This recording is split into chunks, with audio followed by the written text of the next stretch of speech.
we are going to study about Rutherford alpha scattering experiment. ठीक है जी, last video में हमने क्या डिस्कस किया था? रेडियो एक्टिविटी के बारे में, alpha particle, beta particle, gamma particle, discovery of neutron, ये सब डिस्कस किया था। Today we are going to discuss about the Rutherford alpha scattering experiment. देखिए, रदरफोर्ड एक बहुत बड़ा साइंटिस्ट था और एक बहुत बड़ा पर्सन भी था। इसकी अपनी एक बहुत बड़ी कंपनी थी जो रेडियो एक्टिविटी पे वर्क कर रही थी। और रेडियो एक्टिविटी क्या थी? जिसमें से अल्फा, बीटा और गामा पार्टिकल्स, तो दैट मींस, और इसके पास सारा सेटअप पहले से था ही। देखिए, इसने अपने एक्सपेरिमेंट में क्या किया? रदरफोर्ड ने अपने एक्सपेरिमेंट में एक लेड का ब्लॉक लिया, उसके अंदर क्या है? एक रेडियो एक्टिव एलिमेंट प्रेजेंट है। कोई भी रेडियो एक्टिव सब्सटेंस, चाहे वो रेडियम हो, चाहे वो यूरेनियम, कोई भी रेडियो एक्टिव सब्सटेंस है, वो इस लेड के ब्लॉक के अंदर प्रेजेंट है। रास्ते में इसने क्या लगाया? गोल्ड फॉइल लगाई, और उसके पीछे क्या लगी हुई है? एक फ्लोरोसेंट स्क्रीन लगी हुई है, जो किसकी बनी हुई है? ZnS की, जिंक सल्फाइड की सर्कुलर फ्लोरोसेंट स्क्रीन है। अब क्या है, यहाँ पे जो आपका रेडियो एक्टिव एलिमेंट है, वो रेडियो एक्टिव एलिमेंट है, आप ये कह लीजिए अल्फा पार्टिकल्स की सोर्स। ये जो रेडियो एक्टिव एलिमेंट यहाँ पे प्रेजेंट है, ये कौन से पार्टिकल्स की सोर्स है? अल्फा पार्टिकल्स की। क्या होते हैं अल्फा पार्टिकल्स? अल्फा पार्टिकल जिसका 4 AMU मास होता है और जिसपे 2 पॉजिटिव चार्ज होता है। क्या होते हैं अल्फा पार्टिकल्स? जिसका मास 4 AMU, 4 एटॉमिक मास यूनिट होता है, और उसपे चार्ज कितना होता है? 2 यूनिट्स, या फिर जिसको हम क्या बोलते हैं? हीलियम न्यूक्लियस भी बोलते हैं। अब उसने क्या किया? इन अल्फा पार्टिकल्स को, ये जो रेडियो एक्टिव सब्सटेंस है उसमें से जो अल्फा पार्टिकल्स हैं, उन अल्फा पार्टिकल्स को कहां पे बॉम्बार्ड करवाया? इस गोल्ड फॉइल पे। यहां से अल्फा पार्टिकल्स निकले, वो अल्फा पार्टिकल्स कहां स्ट्राइक किए? इस गोल्ड फॉइल पे। जब वो इस गोल्ड फॉइल पे स्ट्राइक किए तो उसने कुछ ऑब्जर्वेशंस को देखा, कुछ चीजें ऑब्जर्व की। क्या था? दोबारा सुनो। रदरफोर्ड ने अपने एक्सपेरिमेंट में एक लेड के ब्लॉक में क्या लिया? एक रेडियो एक्टिव एलिमेंट लिया, रेडियो एक्टिव सब्सटेंस लिया।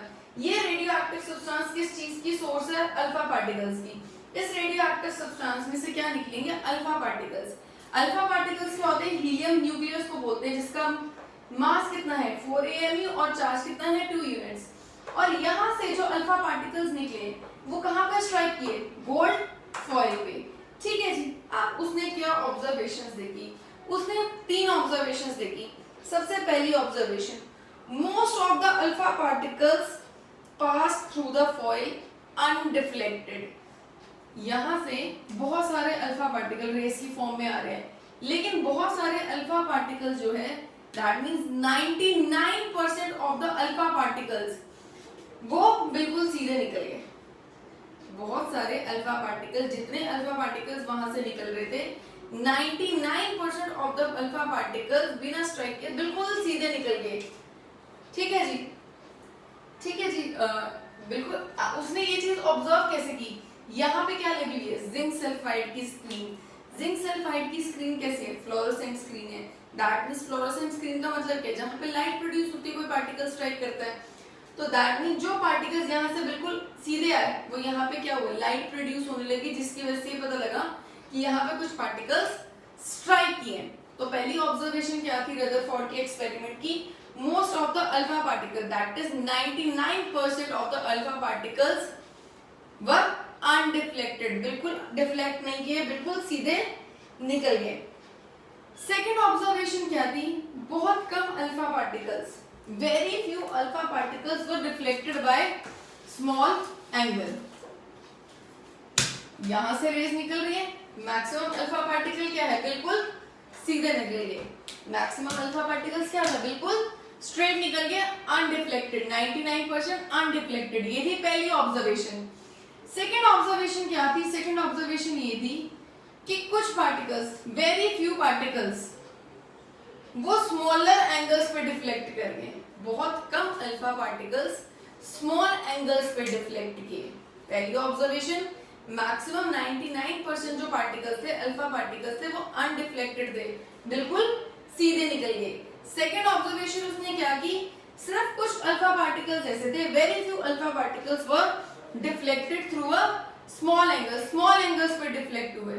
और तीसरी ऑब्जर्वेशन क्या थी? तीसरी ऑब्जर्वेशन ये थी कि बहुत कम अल्फा पार्टिकल, 20,000 में से एक alpha particle, very few alpha particle, that means 20,000 में से एक अल्फा पार्टिकल डिफ्लेक्ट बैक, मतलब रास्ते में से वापिस आ गया। कहने का मतलब है, ये बात बोली जा सकती है, ये पार्टिकल आया, अल्फा पार्टिकल गोल्ड के फॉइल के साथ डिफ्लेक्ट किया, चाहे आप कह लो इसी एंगल पे वापस चला गया, मतलब वापस चले गए, जहां से आए थे वहीं वापस चले गए। क्या बोलने का मतलब है? Very few alpha particle, that means 20,000 में से एक अल्फा पार्टिकल ऐसा था जो डिफ्लेक्ट बैक कर गया। डिफ्लेक्ट बैक करने का मतलब क्या है? रास्ते में किसी चीज से टकरा के वापस आ गया। फॉर एग्जाम्पल, ठीक है, कोई छोटा सा बच्चा है, भाग रहा है, कब टकरा के गिर जाएगा? जब उससे आगे कोई बड़ा खड़ा होगा, किसी से अपने हैवी से टकराएगा, तभी वो टकरा के क्या है, वापस आ जाएगा। दैट इज, कोई एक्सीडेंट होता है, कुछ स्मॉल व्हीलर है, ठीक है, टू व्हीलर है, वो गाड़ी से या ट्रक से टकराता तो वो it reverses back. That is what the thing is कि अपने से ज्यादा किसी हैवी से टकरा गए तो वो टकरा के वापस आ गए। लेकिन ये चीज किसमें देखने को मिली? 20,000 में से, 20,000 में से सिर्फ एक पार्टिकल ऐसा होता था जो वापस लार्जर एंगल पे डिफ्लेक्ट करता था। ठीक है, इन ऑब्जर्वेशंस को देखते हुए उसने क्या क्या कंक्लूजन्स दी, उन कंक्लूजन्स को स्टडी करते हैं। देखिए कंक्लूजन्स क्या थे। पहली ऑब्जर्वेशन क्या थी? पहली ऑब्जर्वेशन थी कि जो 99%, ये ऑब्जर्वेशन होगी या हम कंक्लूजन ले लेते हैं, ठीक है जी। पहली ऑब्जर्वेशन ये थी कि जो 99% अल्फा पार्टिकल्स हैं दे वर अनडिफ्लेक्टेड, वो डिफ्लेक्ट नहीं किए। दैट मीन जैसे थे वैसे के वैसे सीधे निकल गए। ये ऑब्जर्वेशन कि 99% अल्फा पार्टिकल बिल्कुल सीधे निकल गए, डिफ्लेक्ट नहीं किए, इसका मतलब मैं अगर यहां से चल रही हूँ बिल्कुल सीधे, तब कब बिल्कुल सीधे चलती जाऊंगी? जब रास्ते में कोई ऑब्स्ट्रक्शन, कोई डिस्टर्बेंस नहीं होगी। अगर रास्ते में कुछ पड़ा होगा तो मैं उसके साथ क्या है, टकरा जाऊंगी, ठीक है, और टकरा के हो सकता है वापस, मुझसे ज्यादा हैवी कुछ है तो आई विल रिवर्स बैक। अगर ये पार्टिकल्स वापस नहीं आ रहे, कहीं नहीं टकरा रहे, बिल्कुल सीधा जाके स्क्रीन पे स्ट्राइक करते हैं, इसका मतलब रास्ते में किसी चीज से भी नहीं टकरा रहे, इसका मतलब रास्ते में कुछ है ही नहीं। That means there is empty space. ये कंक्लूजन क्या कहता है? दैट मीन्स इस ऑब्जर्वेशन से हम क्या कंक्लूड कर सकते हैं कि बहुत सारे अल्फा पार्टिकल अगर अनडिफ्लेक्टेड हैं, किसी चीज के साथ डिफ्लेक्ट नहीं कर रहे, स्ट्राइक नहीं कर रहे, बिल्कुल सीधा जा रहे हैं, इसका मतलब रास्ते में बिल्कुल बहुत सारी खाली स्पेस अवेलेबल है। There is large empty space. रास्ते में क्या है? बहुत ज्यादा लार्ज एम्प्टी स्पेस है। That is in an atom. ठीक है जी। 99% alpha particles they were undeflected because there was large empty space in an atom। इस ऑब्जर्वेशन से हमने ये कंक्लूजन दिया। सेकेंड ऑब्जर्वेशन क्या थी? very few alpha particles were deflected by small angles। very few alpha particles were deflected by small angles। small angles पे deflect कर रहे हैं। हाँ जी, बहुत कम अल्फा पार्टिकल्स बहुत स्मॉल एंगल पे डिफ्लेक्ट कर रहे हैं। इसका मतलब क्या है कि जो पॉजिटिव चार्ज है, positive charge in an atom is constituted in a small space.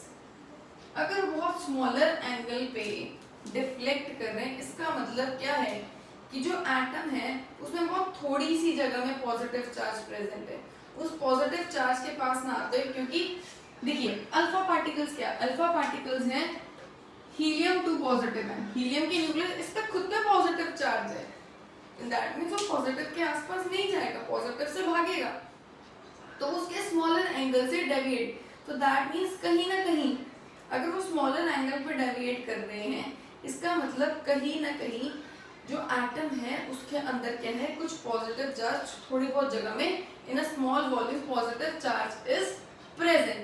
अगर ज्यादा जगह पे होता ना, अगर सारी जगह पे पॉजिटिव चार्ज, जैसे जे थॉमसन ने कहा था कि एक स्फीयर है उसमें हर जगह पे क्या है, पॉजिटिव चार्ज डिस्ट्रीब्यूटेड है, ऐसा नहीं है, यहाँ पे चीज गलत प्रूव होगी। अगर हर तरफ पॉजिटिव चार्ज होता तो बहुत सारे पार्टिकल्स जो सीधे जा रहे हैं ना, जो किसी के साथ स्ट्राइक नहीं कर रहे, ठीक है, वो क्या करते, वो इधर उधर डेविएट कर रहे होते पॉजिटिव चार्ज की वजह से, वो सीधे जा रहे हैं, इसका मतलब बहुत सारी स्पेस खाली है। यहाँ पे ये स्मॉलर एंगल से डेविएट कर रहे हैं, इसका मतलब थोड़ी सी जगह पे क्या प्रेजेंट है, पॉजिटिव चार्ज प्रेजेंट है। तो पहले वाली ऑब्जर्वेशन से क्या कंक्लूजन आया कि एटम के अंदर बहुत सारी खाली स्पेस होती है। दूसरे वाले ऑब्जर्वेशन से क्या कंक्लूजन आया कि एटम के अंदर पॉजिटिव चार्ज एक छोटी सी जगह में, छोटी सी वॉल्यूम में प्रेजेंट है। क्लियर? नाउ थर्ड ऑब्जर्वेशन, अब देखिए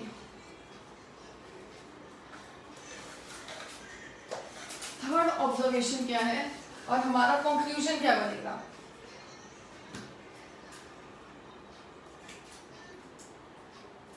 देखिए, अल्फा पार्टिकल्स वर डिफ्लेक्टेड बैक।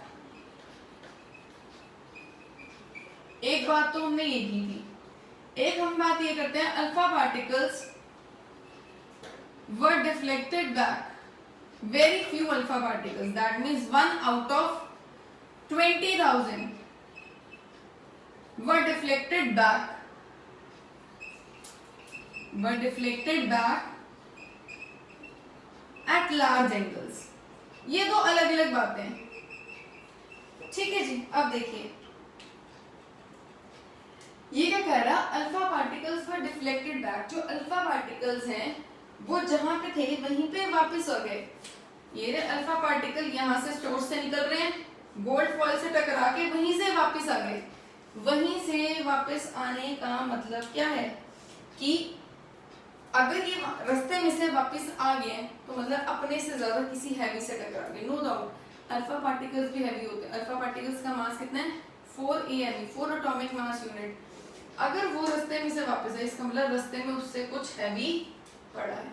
इसका मतलब क्या है, रास्ते में कुछ उससे हैवी पड़ा है। एक तो पिछले वाले ऑब्जर्वेशन से ये कंक्लूड कर चुके हैं कि रास्ते में कुछ थोड़ी सी जगह में पॉजिटिव चार्ज है, लेकिन इसका मतलब उस पॉजिटिव चार्ज के साथ भी कुछ है जिसकी वजह से ये चीज हैवी हो रही है, ठीक है। और उस हैवी चीज के साथ टकरा के अल्फा पार्टिकल्स क्या है, वापस आ रहे हैं। उस हैवी चीज के साथ टकरा के क्या है, अल्फा पार्टिकल्स वापस आ रहे हैं।